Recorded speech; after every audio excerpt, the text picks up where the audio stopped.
Isang mapagpalang umaga ulit sa ating lahat. Welcome back ulit sa aking YouTube channel. So for today's vlog ay i-update ko kayo sa aking munting manukan. Kasi day off natin ngayon. I-update ko kayo sa mga manok ko dito. So yung Shamo pala natin guys na nag-molt, for breeding na rin siya. Makakakakak na siya. And then umaakyat na rin ng pugaran. So ngayong araw nilagay ko sa kanya bilang kapares niya is yung ating rooster na may lahing Brahma. So hopefully mag-breed silang dalawa. Tapos yung isang native natin na hen, yung kulay black, yung bago nating na-acquire, na pinair natin sa Basilan na rooster, 4 na yung kanyang itlog. And then yung Shamo natin na isa, dyan nilagay muna natin. Kasi dyan nakalagay yung Shamo na hen natin. Nilagay ko doon sa kabilang breeding pen. Kasi nga nag-hatch na yung ating Basilan doon na na-breed sa Rhode Island Red. So ipapakita ko rin sa inyo yung ika 3 days old nila ngayon. So bago muna yan, ito muna si Red. Bigat na si Red. Okay, so yan. Mabigat na si Red. Kakatapos ng nilang kumain. So si Gold is dyan sa ilalim, si Gold. Yan o, si Gold. So ipapakita ko sa inyo guys yung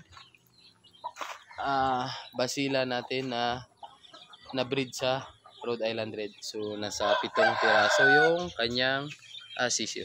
So yun guys, abangan nyo. So yun guys, so bali kakatapos lang nating pakainin to. Yan. Yan yung kanyang sisyo. So bali yung binibigay kong napatubig pala guys pag umaga is ginagamitan ko nito. Pinapatakan ko lang sa tubig and then ihalo lang.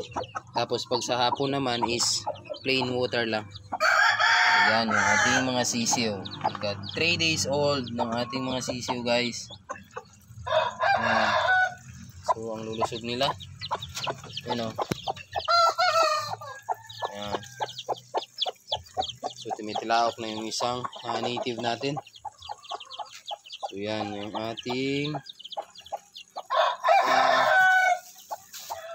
Basilan na na-breed sa Rhode Island. So bigyan pa natin guys. Yan. Kaso kinakaykay lang.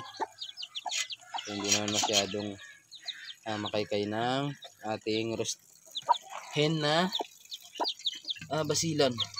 Yan. So parang kulay ng dalawa na to is sa Rhode Island Red. Nakuha.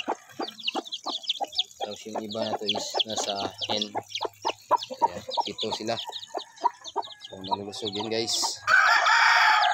Tapan muna natin. So punta tayo doon sa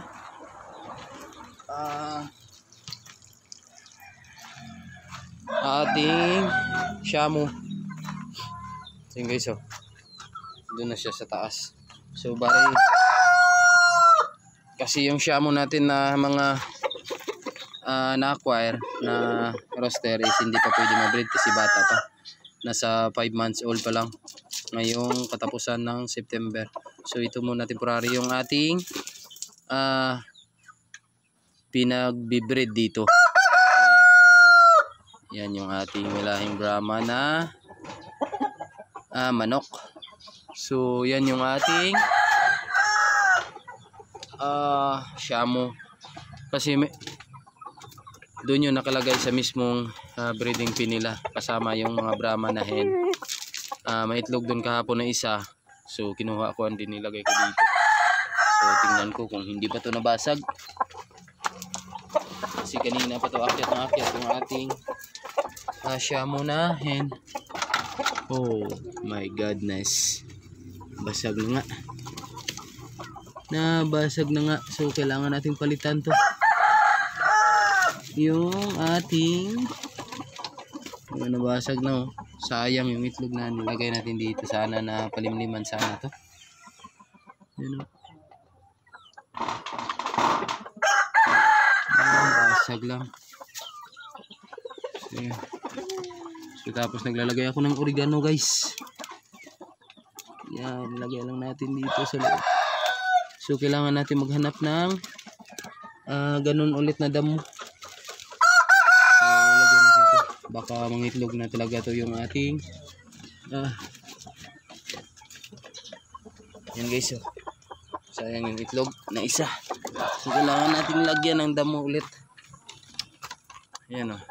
Yan yung ating breeding ngayon. Yan. Yan sila muna ang dalawa. So for sure malaking manok din to guys. So lalong gumanda yung kulay nung matapos siyang mag-molt. Yan. Yan yung ating rooster. Yung hen natin. So yan. Yan silang dalawa.